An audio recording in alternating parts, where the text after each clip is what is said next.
And we are beginning. This is a takeoff of the start point, the blast off of a project that we're going to be doing called Baba on being a father in the hood. This is a takeoff of the start point, the blast off of a project that we're going to be doing called Baba on being a father in the hood. This is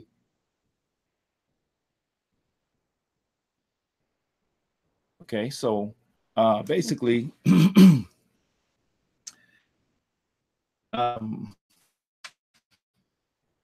Oh, what was I saying? Oh, I was saying that this is the beginning broadcast of a project that we're going to be calling Baba on being a father in the hood. This will be accompanied by, this broadcast will be accompanied by a book. But over the next couple of weeks, I'm going to be featuring the fathers of, as you know, some of my friends and just other brothers out here in the hood that need recognition, that need respect, and need honor for the things that they're doing each and every day around the most important task of providing for, protecting, and guiding our children. When you look at media, the news, even the news, there's this situation brewing. There's some conspiracy, if you must, brewing that tries to that creates this myth that there is an absence of Black fathers in our community. There also is a myth that there are not any Black men eligible to be married in our community, or there's no Black man for the Black woman. There's also the myth of the single parent or the single mom or the single dad out there. So this documentary is going to debunk the myth of the absentee Black father, and it's going to highlight and showcase brothers that are doing a positive job of fathering, of mentoring, of guiding in the hood, because that's just what's going on. As a matter of fact, I have looked throughout my personal Rolodex, if you must, my business cards and everything, and I haven't found a deadbeat dad yet. Now, some people might say, oh, well, you're lucky because I know one. Well, that's your problem. I don't know one. As a matter of fact, my fathering, the type of father I am, is modeled after examples I got from my father, examples I got from other good fathers in the neighborhood, some brothers that are a little bit older than me that I watched. I looked at them and I took notes, took heed, and the only thing in my life that I really, really, really am serious about someone having an opinion about me is my role as a father. So yes, Baba on being a father in the hood. I'm very excited about this project, and I think you're going to enjoy it as well. So this is Mama D, and I really am excited to welcome Baba KenAmen on the show today as a guest, as the person being interviewed. And I have the honor of interviewing him. So you heard him talk about his upcoming project, his project that he's actually working on right now, Baba on being a father in the hood. And as I understand it, it is to be a book, a documentary, a podcast, series of interviews. So it's a really wonderful project, and we're very excited about it. Absolutely. Yes. So, Baba, my first question for you is, what is a Baba? Well, essentially, it's a Kiswahili or East African word that simply means father or daddy or padre.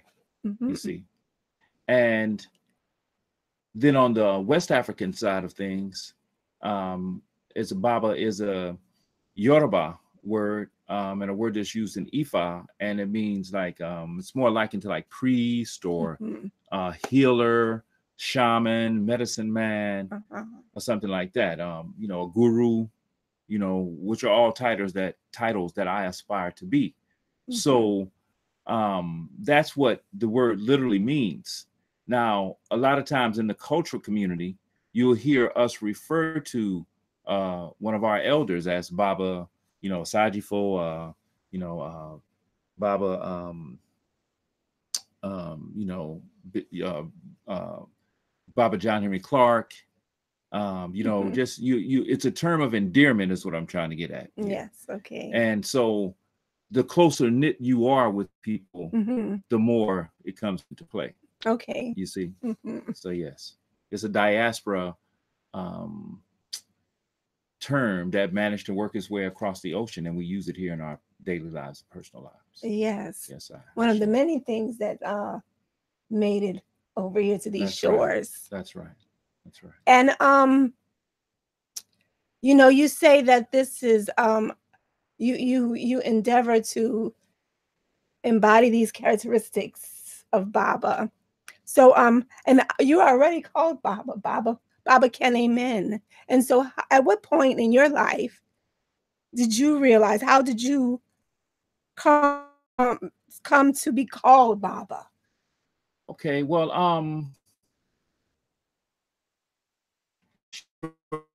beginning of that is that a dad, a mentor, a baba, a Mhm. chief in various homeschooling associations. Um, in um, even when I'm working in the public schools, you know, people, I teach the kids to refer to me as Baba. I teach the children to refer to the women that are teachers as Mama, because by creating a sense of family through using this term, Mhm. you know, you create a warmer, kinder, more gentler, more loving experience in education. And when there's love between people, Mhm. you know, there can be learning, you know, there can be Ah, unity, there can be coming together, you see. yes. So yeah, so um I became a Baba by, you know, insisting upon children. Now, because not only did I have the children call me Baba, I also had like the young man's name was Craig. I'd say for henceforth and forevermore, we refer to him as Brother Craig. If the young lady's name was Okay. Dominique, you know, we say, hey, this is Sister Dominique, because we want to get that soul brother, soul sister, Yes. mama, papa vibe going inside of the education process. Yes. Now, this is important because if you think about it, let's think about what we're doing with our children. Uh-huh. You bring them into the family, they're born into the family, Mhm. and they're taught the family groove. Yes. They're taught that there's a mama, there's a baba, you have your brothers, Mhm. your sisters. Yes. And just when a person gets old enough to like really understand what's going on and get a groove, get a hang of the thing, then they send you into a school system where it's kind of secular, it's kind of bland. You're Yeah. supposed to see this person as an authority. Uh-huh. There's no love in the situation. Mm. You see, Yes. so you know, the whole thing of me becoming Baba really boiled down to me using traditional African methodologies Mhm. while teaching in school, because that's Okay. what I did. I bridged that. So between working in the schools and using that platform of Mhm. family to teach children, as well as working with other organizations, Simba Namaleka Wachenga, which is an African Mm. rites of passage group. I had a lot of friends that were members of that organization in the St. Louis area, and they that played a monumental impact on me becoming a Baba, if you must, in the community, because there, you know, we had side by side businesses, so a lot of the young people Mhm. that were in there, you know, engendered me the respect that they gave all the other members of their organization. So as a result, Baba was born out of that as well. And then, you know, as I Mhm. said, in all the communities that I exist in, from Mhm. the crafting community that I'm in, you know, Mhm. I mentioned Baba Sajifo earlier, you know, mine as just one of many people that have earned the title Baba. Um, Now, you know, as I said, now West Africa and Ifa, Mhm. now it can things there are titles, religious titles like Babalawo, Mm. Babaluaye. So the Mm. word, you know, is in there. But Mhm. on a main bland sense, it means father. Yes. But as I said earlier, I aspire to live up to all of the metaphysical and the higher meanings of Baba. Mhm. You see, because that's what we need in our community. And that's part of the point I'm trying to make about there's no absence of fathers in the black neighborhood. You know, we gotta Mhm. squash that myth. Mhm. You know what I'm saying? Because there are some good fathers out here taking care of their children. Is that the reason for your is that the passion behind this project? It's one of them, but I think on a more personal note, this is a way for me to create messages to the World Wide Web to show vulnerability as a father, because my role as father and Baba has been altered a little bit over the last couple of years. Um, I'm sadly a product of divorce, and one thing that has happened in my life since that is that I went from being heavily and seriously and moment by moment engaged in my children's lives through Mm. homeschooling and things to being a father. I actually live in a different city from my youngest. I really have one Mm. child left that I really feel that needs my direct impact. So part of my Mm. doing this is answering to the frustrations, the anxieties, and Mm. the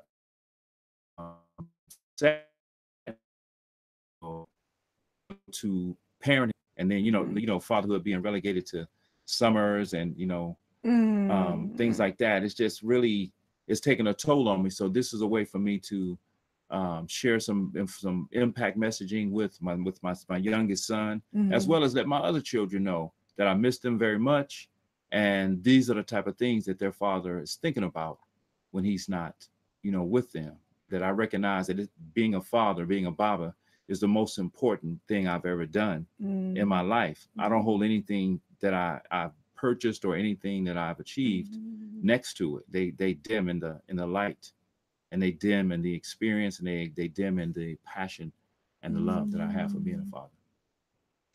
Wow, I'm really moved by your emotion. I can feel the love, and I can feel Sure. the commitments, and how much it touches your soul, like how much this is a soul venue for you fathering. Absolutely, absolutely. There's just so much, and it's very important for fathers to get a chance to express, what they're feeling and all. And as you'll see in the interviews that I do with the brothers, I'm going to be pulling at their heartstrings. I'm going to be pulling it out of them, so that people can, live within the reality that, we love our children, we love our sons, we love our daughters, Yes. and also too, I think one of my driving points with this too is I want to put some separation in between the behavior of the larger community, or the more dominant culture in our community. There's a problem of patriarchy, misogyny in this society, and unfortunately, there are some black men that participate in misogynistic ways and patriarchal ways that show disrespect to women. They allow their anger to get the best of them. They don't Mm-hmm. maintain a sense of decorum, honor, and respect for women. So I'm going to touch on those things as well, because we've got to give all sides of the picture. The Mm-hmm. media, the social justice, excuse me, not the social justice, but the social entitlement programs in this country, the system, the welfare system, Mm-hmm. it's misrepresenting us. Yes. It's misrepresenting us. The policies that they make for a woman to receive food stamps or receive aid means that the father can't be there by virtue of the fact of the policies. Mm-hmm. You see, Mm-hmm. in a lot of cases, the man is there. Right. You see, but Mm-hmm. we don't talking about that. You know what I'm saying. We have to be real about what's really happening here.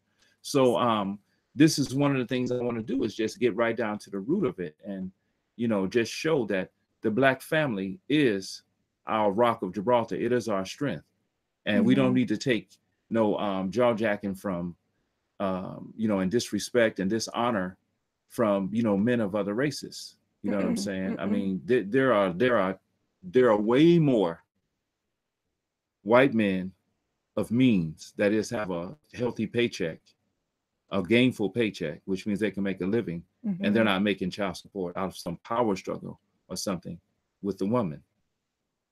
You see? Mm-hmm. Yeah, so we're gonna get the record straight. We're gonna get it. We're gonna get into this thing. We're gonna get the record straight. We're gonna be truthful, Mm-hmm. insightful, and we're also gonna be inspiring. And when I say truthful, that's a two-way street. I Mm-hmm. understand. We're gonna talk about the good, the bad, the ugly, and the profound Mm-hmm. of being a black father, a black man in America, in the hood. Well, I have a list of questions that I put together, when I knew I would be interviewing you. Mm-hmm. And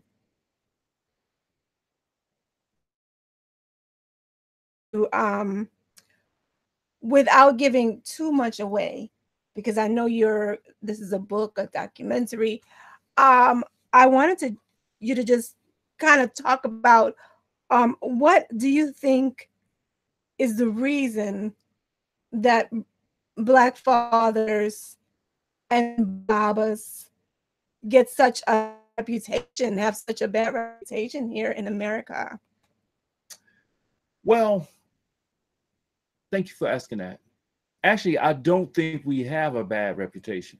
There are a lot of sisters out there that still honor and respect their black man and their king. That's true. There are a lot of situations where people might not be married anymore, but those people are doing a great job of taking care of their children. There are a lot of women that will not badmouth their child's father, That's right. to them. There are a lot of women that abide by all the rules of engagement. There are a lot of fathers who do not badmouth their child's mother and all when there's disagreements and things. There are a lot of black men who, when you see, although the mothers and fathers are not married at a higher rate than usual for us as people, still, I mean, everybody all parties were involved at my son's 8th grade ceremony, at Maria's graduation, at Cammie and Fulani's graduation. All hands were on deck. Oh, that's so wonderful. Nobody's off to the side under no petty nothing. When the serious things are happening, families are united at the times that they need to be united. Oh, that is. And we have to become grown about the fact that we live in a society, we live in a condition, we live under the thumb of a government that creates policies that don't put us together. Now, what do I mean when I say that? Let's face it. The tradition we come from as African people, there was a such thing as a dowry. A dowry is support payments or support resources that family on each side gives a couple when they get married, so they don't start off in a deficit. In the United States of America, deficit because of the racism and the little head start that the white folks gave themselves, inside of with the chattel slavery situation. Absolutely. And so children are expected to get married under the most dire economic circumstances. Yeah. You see? So what am I saying? I'm saying that if there was policy in place that said, hey, if you get married and have children for the nation, which is a benefit, which is a blessing, having children for the nation is a benefit and a blessing. Absolutely. Did that, if that meant that you were going to get, let's say, $5,000 or $10,000 every year, or totally pay any tax at all and get all of people, what? You see? Yes. But that's just me talking. That's just a normal, situation to normal suggestion to be made to our congressmen and senators and all. You make that simple move and you will see a lot of people going ahead and get married. The bottom line is people aren't getting married in our community because of the economic hardship of trying to make it. Yeah. With a Trump deck. Yes. You see?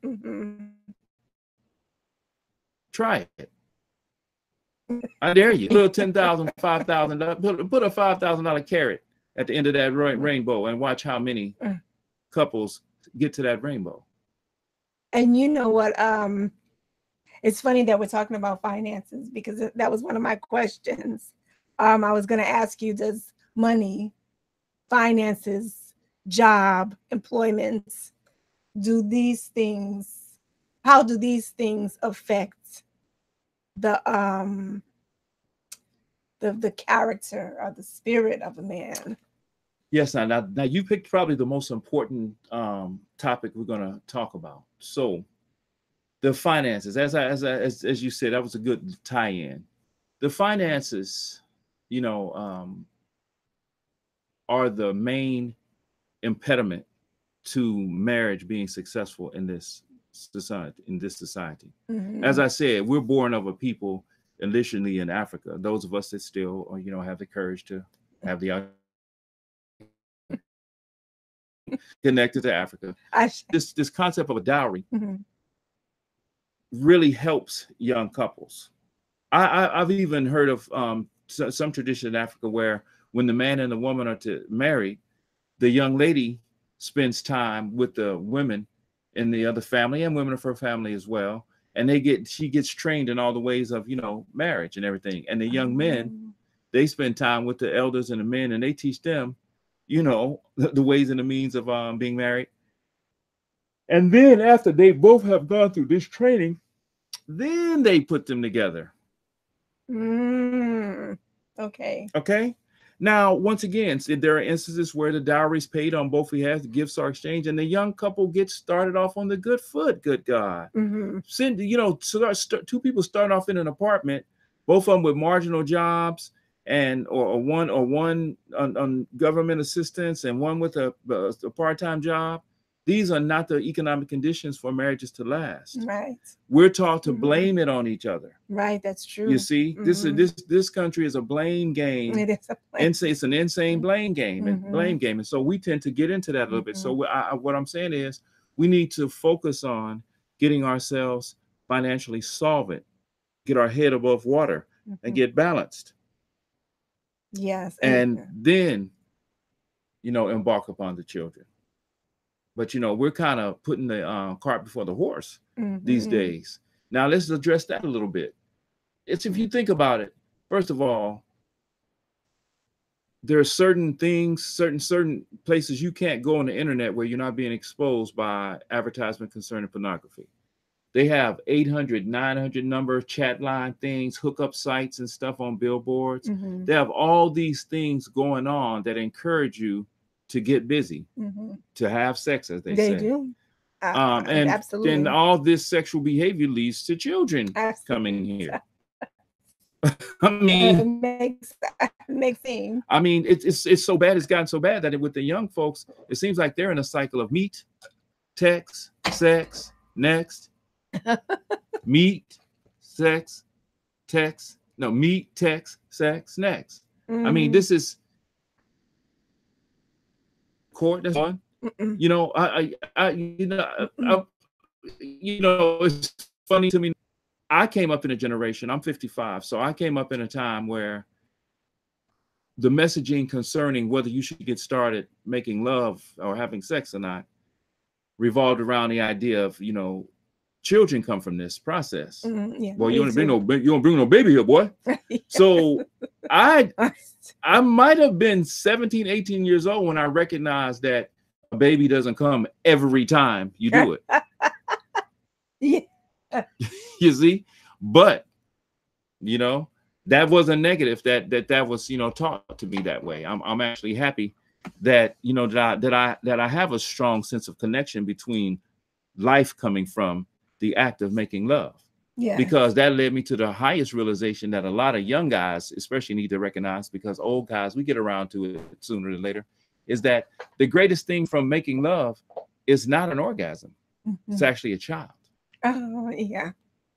The greatest fruit of making love is not an orgasm. It's actually a child. Yeah. The act itself was meant for reproduction. Say that just because someone doesn't have a child, that there's no fruit that can come from making love. There also is the procreative envisioning process that comes forth from making love as well. When your mind is concentrated on some specific event or some specific thing in the act of that, simultaneously your body is producing the elixirs that would in fact reproduce another life. That is the coming together of those two individuals. Whatever's on your mind can come to pass during that act as well. Oh, that's so metaphysical. Making love, because when there's love in the room, when there's sincere care, of provision for someone else, Uh-huh. or wanting to achieve and go somewhere with Yes. them and do things in life, because that's what marriage is for. It's for people to do that tango. Yes. You know, it takes two to tango. It does take two to You know what tango. I'm saying? Now notice I said tango. I didn't say tango. Or fight now. I said No. tango. Tango is a dance where two people dance together. Okay. Yes, and I had to throw that in. I had to throw that in because some people think love is a war around here. You know what I'm saying? War of the roses. A lot of us have fallen. Some of us have been fooled to think that romantic love, Roman antics and love is the greatest type of love. But I'm here to testify that family love is the greatest type of love. It's the more fulfilling type of love. That's the type I'm speaking of. I'm speaking of like that high grade love that comes where you want to care for, provide for, and be with someone to have and hold and cherish. There's nothing wrong with that, guys. Yes. There's nothing wrong with that. It's a beautiful thing. It's a beautiful thing. It's wonderful. You want the security as well. Yeah. I know you've heard from the books, oh, women want security, men want respect. No, women want security and respect. Men want respect and security. Okay? Yes. It's real. Well, we're going to go ahead. I'm going to ask you what's not really a question. We've been talking about so many things, but there's one word that keeps coming up. And I'm going to say that word, and I want you to just go to town on this word and take us on out. So this word that keeps coming up throughout our whole interview is family. Yes, indeed. Yes, indeed. So family is the smallest and most essential building block of civilization, the building block of society, the building block of, forward progress. So it's also the, one family is one cell, and then, group of families is a clan, group of clans is a tribe. You see, a tribe might be described as an ethnic, adaptation, and that becomes a nation. Yes. You see, and we have ways of when we govern ourselves within these situations, but it all starts with the family. So the family is the beginning point. Yes. The smallest, most quintessential unit. The start of it all. And so this is what we have to concentrate on building. We need family love. We need family businesses. You see, we need family entertainment. Yep. Things have to be revolve around the family. I tell people all the time, if you can't take your kids there, should you go? Ooh. If it's not family friendly, why are you interested? That's true. We have to think about that. If you don't want your family member to be involved in something, then why are you going there? Yeah, it's a valid question. Do unto others as you would have done unto your mother. Oh, and that's really something for me because I just adore my mother. That's right, and I hope that everyone out there, loves and respects your mother and your father. Remember, we got to get this one straight. There may be some circumstance where your father is not there day to day. Okay. But there are men in your life along the way, and you should feel free to use those men as surrogates. Day by day, hour by hour, use the people that come into your life as father. I have a father, but there are other men in my life that have had an impact on my life. Yes. Even brothers that are my age and younger have had a fatherly impact and appeal on me from time to time based on what they're doing. I grow from the energy that I see from several guys younger than me. Times. Yeah. One of the things that comes to mind, one of the brothers that I'm going to be interviewing, Brother Mario Abney, he has children ranging from up to 13 down to 3 years old to 2 years old, 1 year old to a child in the oven as well. Yes. And so I gain a lot of memories and good feelings about being there for him with good sound advice, brother to brother. Times when he's, out there scrambling to, to make it happen, for his family. I share in that time. I can remember when my children were being born, there were times where, like you said, mom had, was baking some cornbread in the oven, as well as, breastfeeding someone on the outside. This is a lot of coming and going into the portals of the universe, with this situation. And so, those are times where that help to define me as a man. You can't, for those silly patriarchal dudes who think that a woman's place is barefoot pregnant in the kitchen, when you recognize that, if she is barefoot pregnant in the kitchen, she's usually sitting down in the seat, and you're the one up there warming up the bottle. You're the one up there making something for her to eat. You're the one feeding the family. You're the one, putting a load of clothes in, at least you should, brothers. You have to step in there. So I learned how to do a lot of things around the house because I chose not to be a scrub, a deadbeat, or a louse, and be sitting there on my butt while a woman who's giving me the precious gift of life struggles to try. What? Give me a break. This is ridiculous behavior. But like I said, there are more brothers who step in and do what's right than there are brothers who disappear. I agree with you. I absolutely agree with you. Yes, Well, we want to thank Baba KenAmen for being a guest on the show today and allowing me to interview him. It's been a great honor. It's been a real pleasure. I'm sitting next to him, audience, and I want you to know that everything that he's saying, all the sentiments, I can feel them. He has a very strong energy, and he's very passionate about fatherhood and about letting the world know that Black fathers are present and that Black fathers love their children and children beyond their own flesh and blood, but are mentors and take their mentor position very seriously. absolutely. And he's also here to let us know that brothers have feelings about how a family should be run and love participating in the upkeep and the progression and the evolution of absolutely. Let me say family. something to that, because that's one of the main points we're going to talk about, the crisis within the family when the man and the woman don't see eye to eye about how and what to do with the child. One of the more significant and passionate and heartfelt chapters in my upcoming book revolves around the incredibly painful and gut-wrenching and anger-causing situation that I've gone through as far as my one of my children being diagnosed, if you must, with so-called ADHD.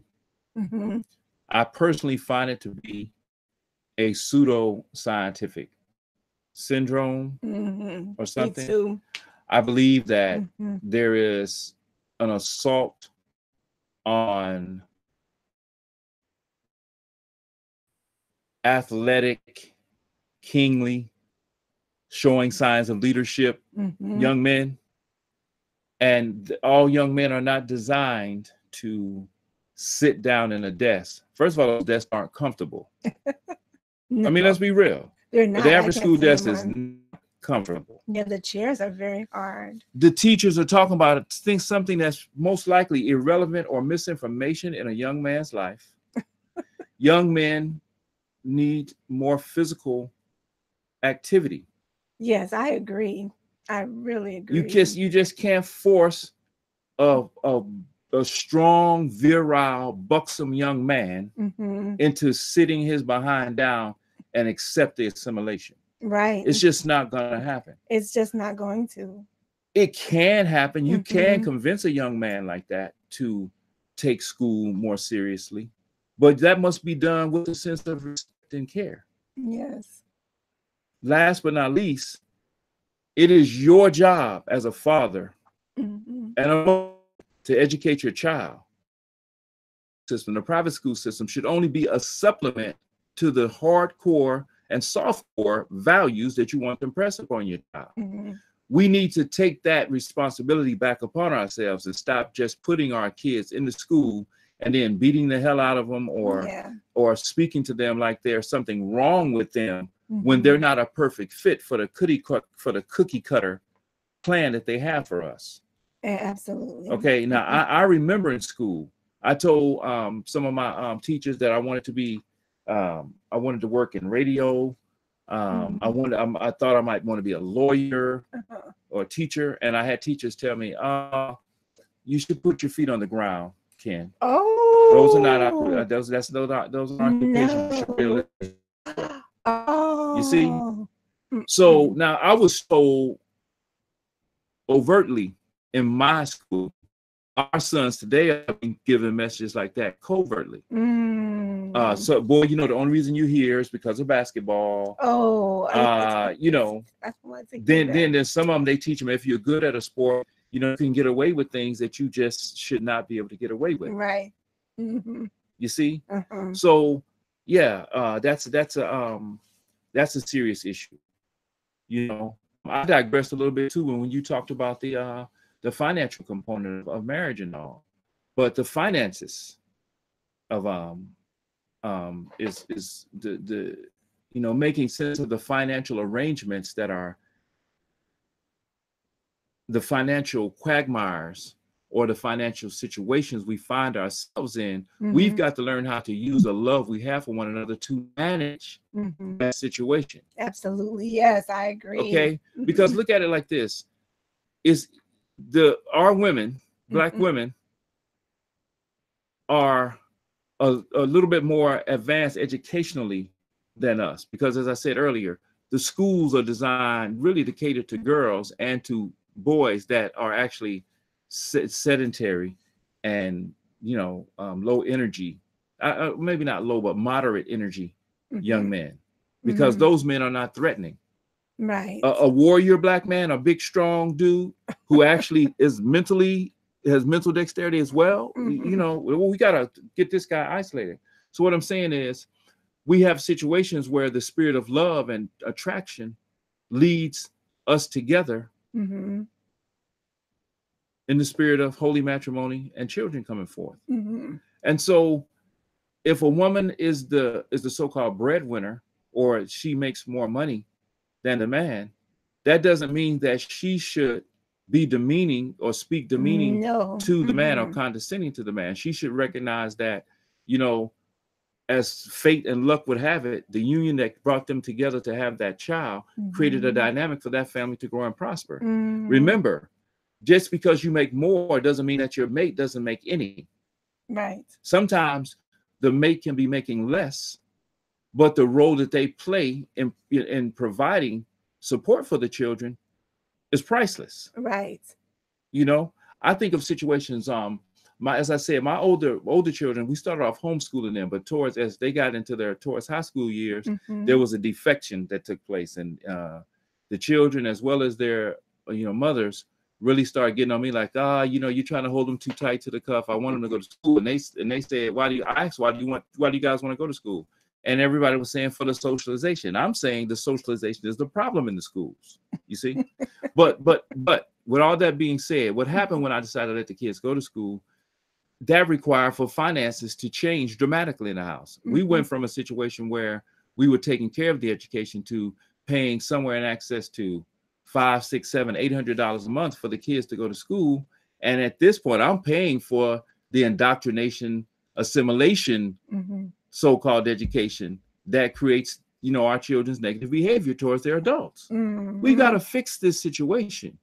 We've got to understand how complex of a message was sent into the kids when we put them to school, as well as how to effectively use the school system to get a few types of education out of them. Like I'm an advocate of vocational education. I'm an advocate of specialized education, you know, but we need to stop getting exploratory education from the system. We need to have our sons and our daughters pick fields and pathways of education that lead to gainful employment. Right. We don't have time to pretend like you can find yourself in those schools. You can find yourself within your family history, your family legacy, by building an ancestor shrine, by building a personal relationship with African cosmology and African traditions. That's right. This is where this is coming from. Okay. So yeah, thank you very much for the this time, family. Thank you, sister, for all the penetrating questions and all. Thank you for arousing my passions and ideas. And I invite everyone to subscribe on our channel and Please just stay tuned. We're going to be yes. going to be sharing these interviews one a week, and we will keep you abreast of when the official release dates of the book, as well as the upcoming film, Baba, on being a father in the hood.